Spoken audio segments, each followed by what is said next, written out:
একজন মেয়ে হিসেবে আমি এই অন্যায় কখনো বলতে পারবো না। আমি কোনোদিনও অনুরাগকে ক্ষমা করতে পারবো না।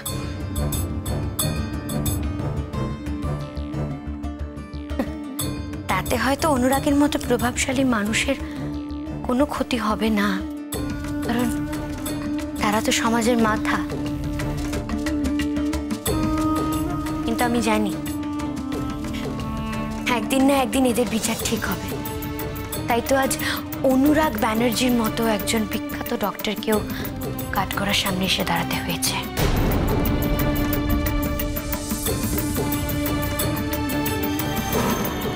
আমি মহামান্য আদালতের কাছে এটুকুই বলবো, এই বিচার হোক। Objection, your honour.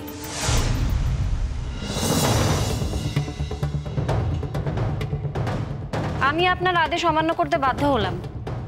এখানে সাক্ষ্য গ্রহণের পালা চলছে এবং সাক্ষ্য নেওয়ার কথা মিস্টার অন্বেষণ ঘোষের, কিন্তু আমরা এখানে একেবারে উল্টো দেখছি।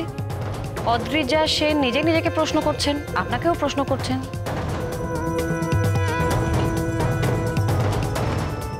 জনতাকেও প্রশ্ন করছেন, আমাদেরও প্রশ্ন করছেন। না মানে এই বস্তা পচা সেন্টিমেন্টাল কথাগুলো শোনার জন্য কি আমরা আদালতে বসে আছি স্যার? তাহলে তো মিস্টার অন্বেষণ ঘোষের কোনো প্রয়োজনই নেই এখানে। অদ্রিজা সেন নিজেই নিজেকে প্রশ্ন করতে পারেন, উত্তর দিতে পারেন এবং এইভাবে চলতে পারে। আমি যদি ভুল কিছু বলি আপনি আমাকে মার্জনা করবেন।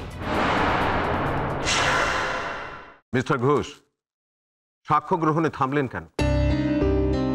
সাক্ষ্য গ্রহণ চলুন।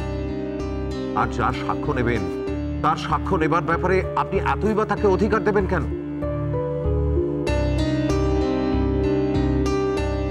আপনি তো দেখছি সাক্ষ্য গ্রহণের পদ্ধতি সম্পর্কে ওয়াকিবহাল নন। সরি স্যার, আসলে আমি ইমোশনাল হয়ে গিয়েছিলাম। আমি ভাবছিলাম যে আমার বাড়িতেও অদ্রিজার মতন একটা ফুটফুটে বোন থাকতে পারত,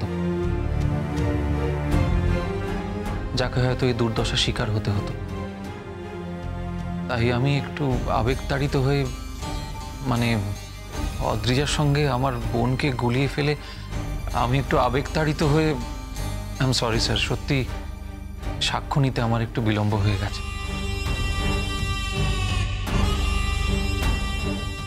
স্যার, উনি তো একজন লয়ার। উনি আজকাল কোনো প্রমাণ ছাড়াই সাক্ষীর সব কথা বিশ্বাস করে নিচ্ছেন দেখছি। ইন দ্যাট কেস উল্টো দিকে যখন এই একই জিনিস হয় তখন উনি এত নিষেধাজ্ঞা কেন জারি করেন আমি জানি না। বারবার বিঘ্ন ঘটান, বারবার ইন্টারাপ্ট করেন। তখন অবশ্য ওনাকে এত আবেগপ্রবণ হতে দেখিনি, জানি না কেন। আমার প্রশ্নের উত্তর পেলে ভারী ভালো লাগতো। স্যার, আমি আপনার কাছে সমগ্র আদালতের কাছে সত্যি কথা কবুল করেছি। এখন সত্যি কথা বলা যদি সত্যি অপরাধ হয়ে থাকে তাহলে আমায় ক্ষমা করবেন স্যার। আপনি সাক্ষ্য গ্রহণ করুন, সময় নষ্ট করবেন না। Thank you sir. অদ্রিজা, আপনি আমার একটা প্রশ্নের উত্তর দিন তো। আপনি যখন জানতে পারলেন যে অনুরাগের মেমোরি লস হয়েছে তখন সেই সময় আপনার রিয়াকশন কিরকম ছিল? আসলে আমি কোনোদিনও বিশ্বাসই করিনি যে অনুরাগের মেমরি লস হয়েছে।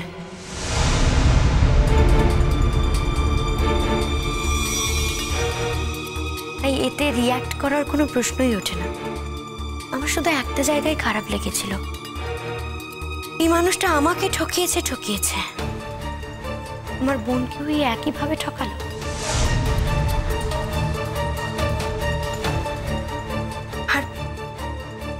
আর আমার বোনকে তো ও ব্রেন ওয়াশ করেছে।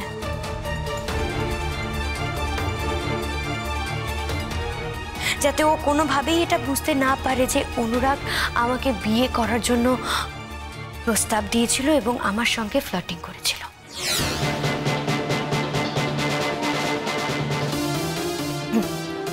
আমার বোনের আমার উপরে যতই রাগ থাক না কেন, তবু আমি এই কথা বলবো। ও তো আমার বোন, আমার খারাপ লাগে।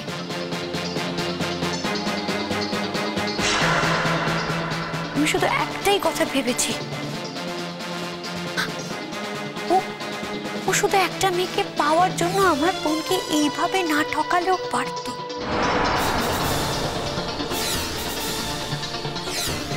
আমার শেষ প্রশ্ন আপনাকে, টুয়ার সঙ্গে অনুরাগের বিয়ে হয়েছিল, এটা কি সত্যি? অনুরাগের সঙ্গে টুয়ার যখন বিয়ে হয়, বিয়ের পিড়ি থেকে অনুরাগ উঠে এসেছিল মেঘলার কাছে।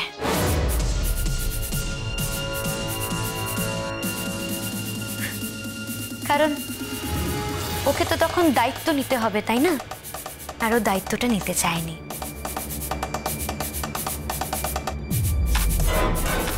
ও তো জাস্ট মজা করেছিল, খেলা করেছিল, দায়িত্ব নেওয়ার কথা তো ওর ছিল না।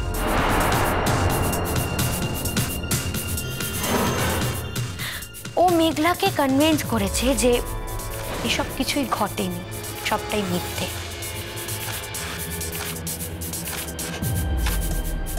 আর তারপরে ও সবার সামনে আসলে বিয়ের দায়িত্বটাই নিতে চায়নি। সবার আড়ালে মাত্র 2-3 জনের মাঝখানে ও টুয়ার বাড়িতে আবার যায় এবং টুয়ার স্মৃতিতে সিঁদুর পরিয়ে দেয়।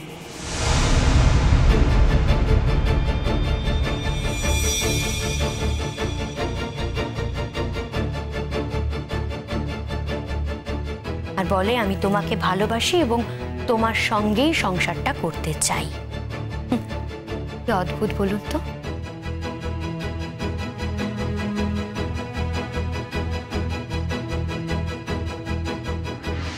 দুদিকটা সমানভাবে মেনটেন করে গেল, যাতে সাপও মরে আর লাঠিটাও ঠিক থাকে।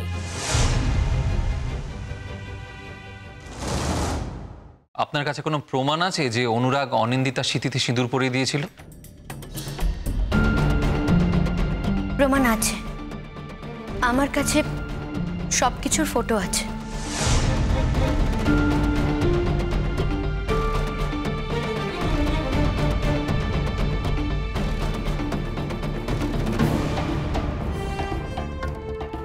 ও তো প্রয়োজনে আপনি সেই ফটো এখানে কোর্টে প্রডিউস করতে পারবেন?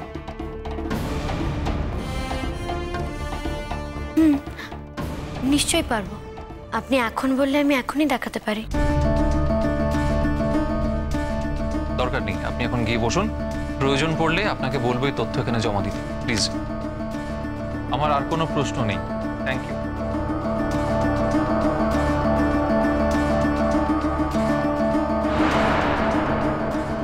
টুয়া, কি মনে হচ্ছে?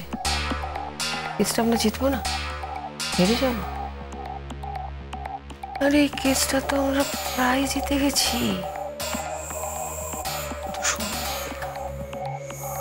আচ্ছা, অত বড় একটা প্রমাণকে ওরা কি করে অস্বীকার করবে বলতো?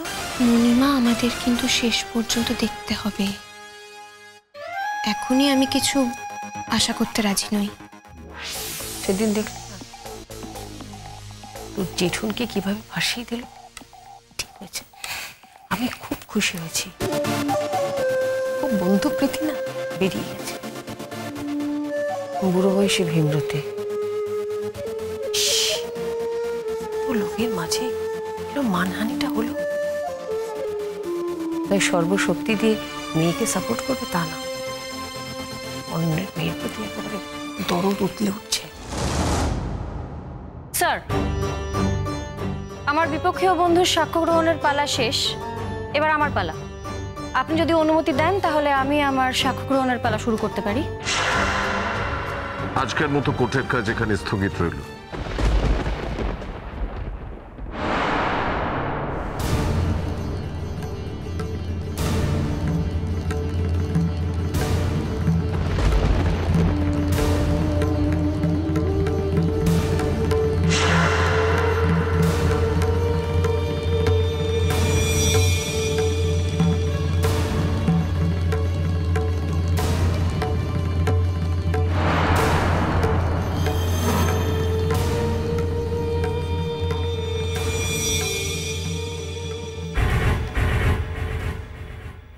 স্যার, আমি এখন এমন একজন মানুষকে ডেকে নিতে চাই আমার সাক্ষী হিসেবে, যে এই পুরো ঘটনাটার সাক্ষী ছিল।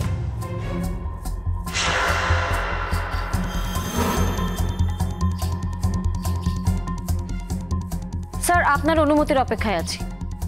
অনুমতি দেওয়া হলো।